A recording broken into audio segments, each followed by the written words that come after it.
Gujarat ATS ने 300 kilo drugs बरामद किया। आपको बता दें, गुजरात एटीएस की मदद से बोट को पकड़ा गया। गुजरात की खबर है, 1800 करोड़ की ड्रग्स से भरी बोट को पकड़ा गया है। गुजरात के समुद्र में कोस्ट गार्ड का बड़ा ऑपरेशन ये देखने को मिला है। तो एटीएस ने 300 किलो ड्रग्स बरामद किया है। बड़ी जानकारी आपको दे रहे हैं। एटीएस की मदद से बोट को पकड़ा गया और ये गिरफ्तारी भी हुई है। 1800 करोड़ की ड्रग ये बताई जा रही है और ये बोट में थी ड्रग जिसे पकड़ा गया। गुजरात के समुद्र में कोस्ट गार्ड का ये बड़ा ऑपरेशन देखा गया है।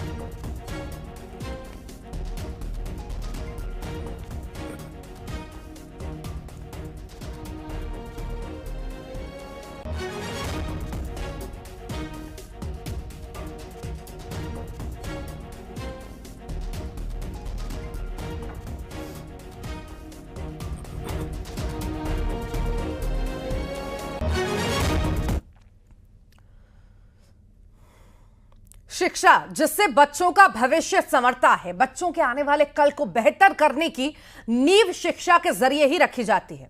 लेकिन क्या हो अगर इसी शिक्षा के नाम पर आपके बच्चों के भविष्य के साथ खिलवाड़ होने लगे? जी हां, स्कूल माफिया अलग अलग तरीकों से आपके बच्चों की पढ़ाई के साथ खिलवाड़ कर रहे थे।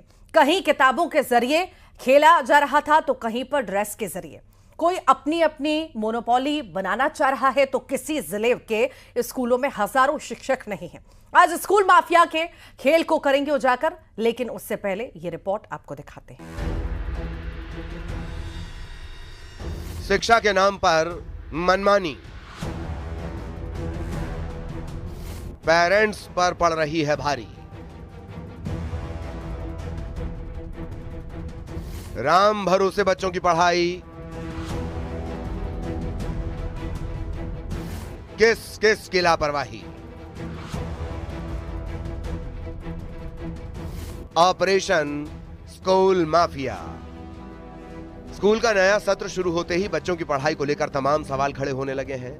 कहीं किताबों का खेल देखने को मिल रहा है तो कई स्कूलों में पढ़ाने के लिए शिक्षक नहीं है, तो कोई गरीब छात्रों की सीट खा रहा है। कई स्कूल कोर्स और ड्रेस के नाम पर माता पिता से मनमाने पैसे वसूल रहे हैं। सबसे पहले बात मध्य प्रदेश के कटनी जिले की, जहां बदहाल स्कूलों की शिक्षा व्यवस्था की स्थिति जानने न्यूज 18 की टीम जिले के 6 स्कूलों का जायजा लेने पहुंची। इसमें प्राथमिक, माध्यमिक, हाई स्कूल से लेकर हायर सेकेंडरी स्कूल भी शामिल थे। इस दौरान हमें पता लगा कि यहाँ स्कूलों में भारी मात्रा में शिक्षकों की कमी है। खुद जिला शिक्षा अधिकारी पृथ्वीपाल सिंह ने इस बात को माना कि जिले में 1990 स्कूलों में 23,860 शिक्षकों की कमी बनी है। कई तरह से अभियान चला करके अतिशेष शिक्षकों को हटाकर उच्च पद प्रभार की प्रक्रिया को अपना करके ये तमाम प्रक्रियाएं अपना करके हमने शिक्षकों की पूर्ति जो है पद पूर्ति की थी। कुछ हमारे ज़िले में नए चयनित शिक्षक भी आए थे, उनके द्वारा भी विद्यालयों में उनकी पदस्थापना की गई, लेकिन फिर भी अभी शिक्षकों की कमी है। एक तरफ कटनी में शिक्षकों की कमी है तो इधर छतरपुर और सतना के प्राइवेट स्कूलों की मनमानी की खबरें भी सामने आ रही हैं। सतना में नामी स्कूल किस कदर शिक्षा के मंदिर को गोरख धंधे का केंद्र बना रहे हैं। कई पुस्तक विक्रेता और स्कूल अपनी मिलीभगत के चलते अपनी मोनोपोली चला रहे हैं। इधर छतरपुर में कोर्स और ड्रेस के नाम पर नामचीन स्कूल पेरेंट्स से मनमाने पैसे वसूल रहे हैं। मामले के उजागर होने के बाद संबंधित अधिकारियों ने स्कूलों के खिलाफ एक्शन लेते हुए जांच के निर्देश दिए हैं। अभी जो रिपोर्ट आई है और साथ साथ समानांतर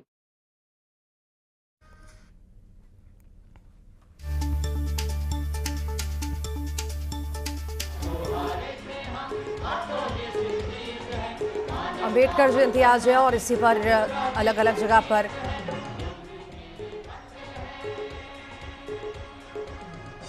ये बड़ा आयोजन किया गया है और श्रद्धांजलि देने के लिए संसद भवन के प्रांगण में आयोजित हो रहा ये भव्य समारोह बड़ी संख्या में इसी बात का साक्षी है कि बाबा साहेब अम्बेडकर की जयंती आज है और प्रेरणा इसी मौके पर श्रद्धांजलि देने के लिए बड़ी संख्या में दिग्गज पहुंचे हैं। यहाँ समारोह में उपस्थित सभी अतिथियों की मौजूदगी, आंखों में बाबा साहेब के लिए सम्मान भी यहाँ पर पहुंचे हैं। और राहुल प्रेम गांधी को भी आपने देखा, बखूबी देखा जा सकता है। साथ श्रद्धा सुमन अर्पित किए गए।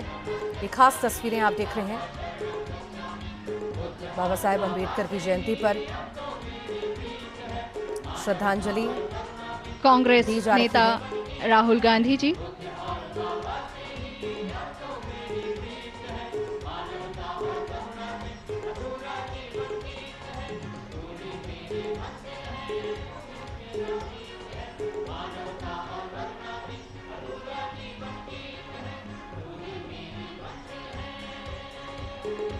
और ये मल्लिकार्जुन खड़गे जी, सोनिया गांधी जी भेंट अर्पित करते हुए।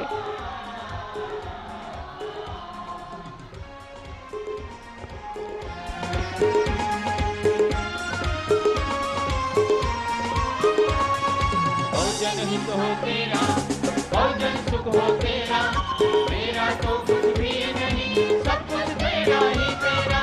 बहुजन हित हो तेरा, बहुजन सुख हो तेरा, मेरा तो कुछ भी। ये लाइव तस्वीरें आप देख रहे हैं संसद भवन से।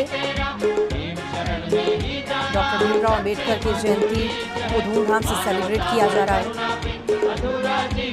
और दिग्गजों का जमावड़ा आप देख पा रहे होंगे। दिग्गज नेता पहुंचे हैं यहाँ पर श्रद्धा सुमन अर्पित करने के लिए। पूरे देश भर में धूमधाम से डॉक्टर भीमराव अंबेडकर की जयंती मनाई जा रही है।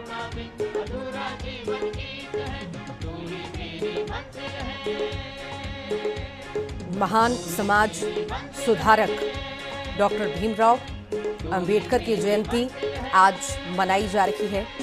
पूरे ही देश भर में अलग अलग जगह पर कार्यक्रम रखे गए हैं। भारतीय संविधान निर्माता भीमराव अंबेडकर जी संविधान का वास्तुकार भी माने जाते हैं। वो भारत के यहाँ सभी उपस्थित गणमान्य अतिथि हैं। समाज सुधारक भी कहे जाते रहे हैं। छोटे बच्चों से लेकर पीएम नरेंद्र मोदी पहुंचे हैं श्रद्धा सुमन अर्पित करते हुए। आपको नजर आए चाहे पुरुष, राहुल गांधी की मौजूदगी यहाँ पर उपस्थित है रही।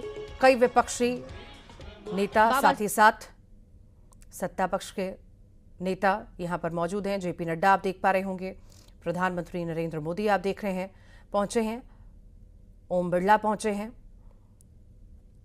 संसद भवन से ये लाइव तस्वीरें इस वक्त आप देख रहे हैं। बाबा साहेब की जयंती पर, बाबा साहेब अम्बेडकर की जयंती पर पूरे देश भर में कार्यक्रम रखे गए हैं।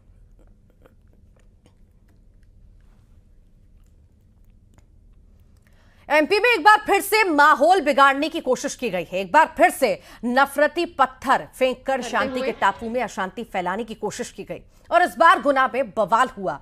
12 अप्रैल को हनुमान जयंती के मौके पर यहां जुलूस निकाला गया था और इसी दौरान कर्नलगंज इलाके में जुलूस पर पथराव हुआ, जिसके बाद 2 समुदायों के लोग आपस में भिड़े। मामले में पुलिस ने 9 को गिरफ्तार भी किया। अब सवाल है कि गुना में हुई हिंसा क्या एक सोची समझी साजिश थी?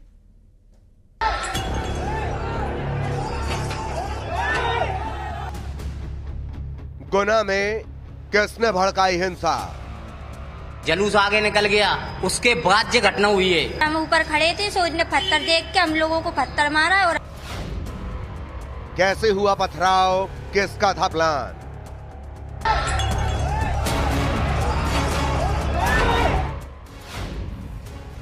नौ गिरफ्तार और कितने गुनहगार?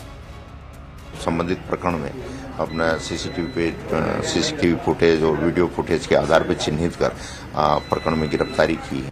हनुमान जन्मोत्सव के दिन गुना में जो हुआ उसने कई तरह के सवाल खड़े कर दिए और इन सवालों के बीच अब गुना के गुनहगारों पर शिकंजा कसा जा रहा है।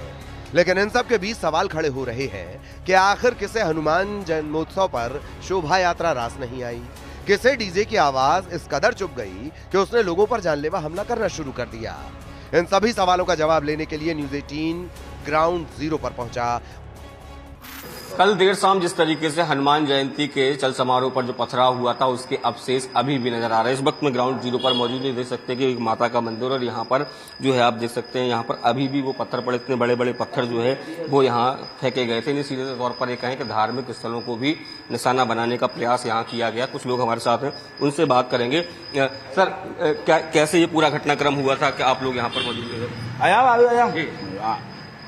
जलूस आ रहा था, जलूस के अगल बगल वालों ने पथराव करा। वो हमारे जो बच्चे लोग थे यहाँ, हम लोग नहीं थे, हमारा चल रहा था प्रोग्राम टेकरी पे, पानी वानी की जो व्यवस्था करते हैं, और जो लेडीज वगैरह थी हमारी, इनने पथराव करा।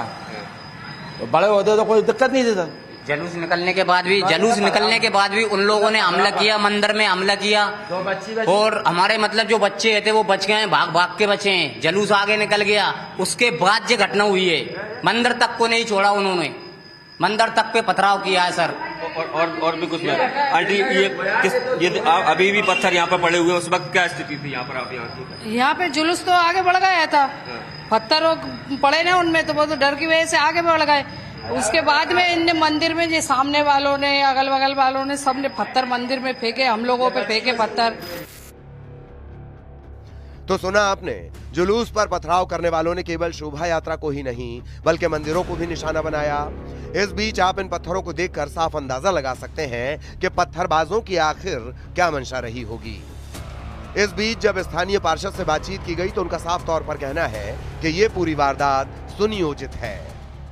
समारोह पर जिस तरीके से पथराव हुआ था, आखिर क्या स्थिति बनी थी, हमारे साथ बात करने के लिए स्थानीय पार्षद गब्बर जी मौजूद हैं। सर, क्या परिस्थिति बनी? आप उस वक्त यहाँ मौजूद थे, साथ में क्या हुआ, क्या था? हुआ क्या, उनकी तो इच्छा है कि जुलूस निकलना बंद हो जाए, प्लानिंग से बैठे थे सब, वही क्या है उनने जो पहले से करना था उनको, पूरी सी यानी कि पूरी तलवार, जो पत्थर मत्थर कट्टा बट्टा सब लेके बैठे थे, वो तो पहले से प्लानिंग से थी। हैरानी की बात यह है कि आखिर एक शोभा यात्रा के निकलने पर इतनी नफरत क्यों उपद्रवी इस कदर बौखला गए कि लोगों पर जानलेवा हमला शुरू कर दिया। इसके लिए आपको बताते हैं कि आखिर पूरा मामला है क्या। दरअसल हनुमान जन्मोत्सव पर हर साल की तरह इस साल भी शोभा यात्रा निकाली गई। इस बीच शोभा यात्रा कर्नलगंज मस्जिद के पास पहुंची, जहां कुछ लोगों को डीजे की आवाज इस कदर चुभने लगी कि उन्होंने शोभा यात्रा में शामिल लोगों पर जानलेवा हमला शुरू कर दिया। इस दौरान कई लोग गंभीर रूप से घायल हो गए। गुना में हुई पत्थरबाजी को लेकर अब लोगों में काफी आक्रोश देखने को मिल रहा है। इस दौरान लोगों ने आरोपियों के घर पर बुलडोजर कार्रवाई की मांग की।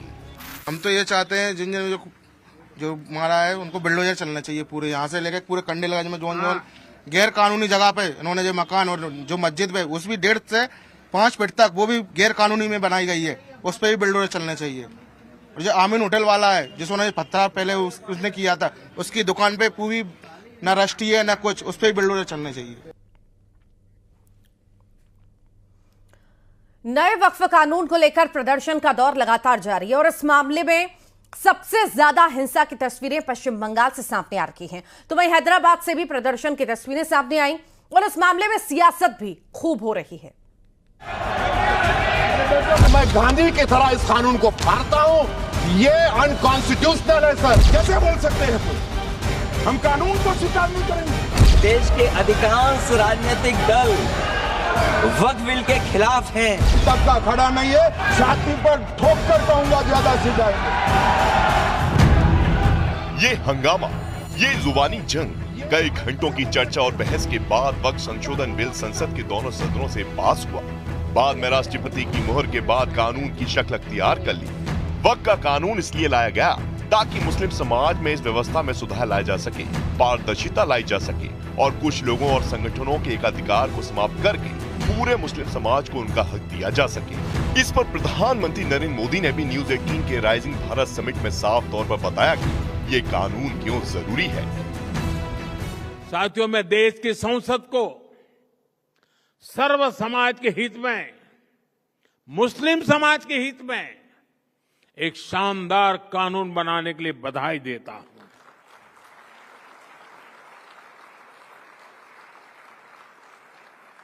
अब वक्फ की पवित्र भावना की भी रक्षा होगी और गरीब, पसबंदा मुसलमान, महिला, बच्चे सबके हक भी महफूज रहेंगे। इस बीच में कई मुस्लिम संगठन, कई मुस्लिम नेता वक्फ कानून के खिलाफ अदालत पहुंच गए। अधिकतर संगठन और नेता कह तो रहे हैं कि वो कानून के रास्ते से ही समाधान चाहते हैं, लेकिन जुमे के दिन वक्फ कानून को लेकर देश के कई हिस्सों में हिंसा की आग को भड़काया गया। सड़कों पर प्रदर्शन तक तो ठीक था, लेकिन बाद लोगों की हत्या और निजी के साथ साथ सार्वजनिक संपत्तियों को नुकसान पहुंचाने तक पहुंच गई। बीजेपी की ओर से आरोप लगाया गया कि ममताज सरकार इस तरह के बवाल को बढ़ावा दे रही है। आम इंसान खासकर मैं आभारी हूँ। सिचुएशन ममता बनर्जी के नालायकता के कारण, उनके इनएबिलिटी के कारण सिचुएशन इस तरीके की हो गया है।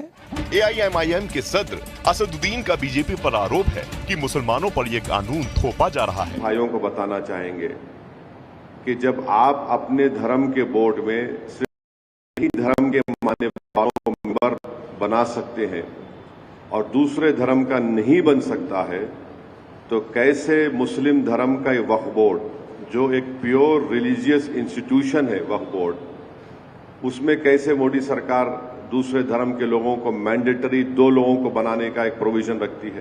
दूसरी तरफ मुर्शिदाबाद में लोगों के मारे जाने पर मुस्लिम धर्मगुरु अफसोस जता रहे हैं और ये अपील कर रहे हैं कि सड़क पर हिंसा का रास्ता न अपनाया जाए। वहां पर कई लोगों की जानें जा चुकी हैं। ये निहायत ही अफसोसनाक बात है। मैं तमाम मुसलमानों से ये अपील कर रहा हूं कि धरना प्रदर्शन, एजिटेशन न करें। और इसी के साथ ही फिलहाल के लिए इतना ही।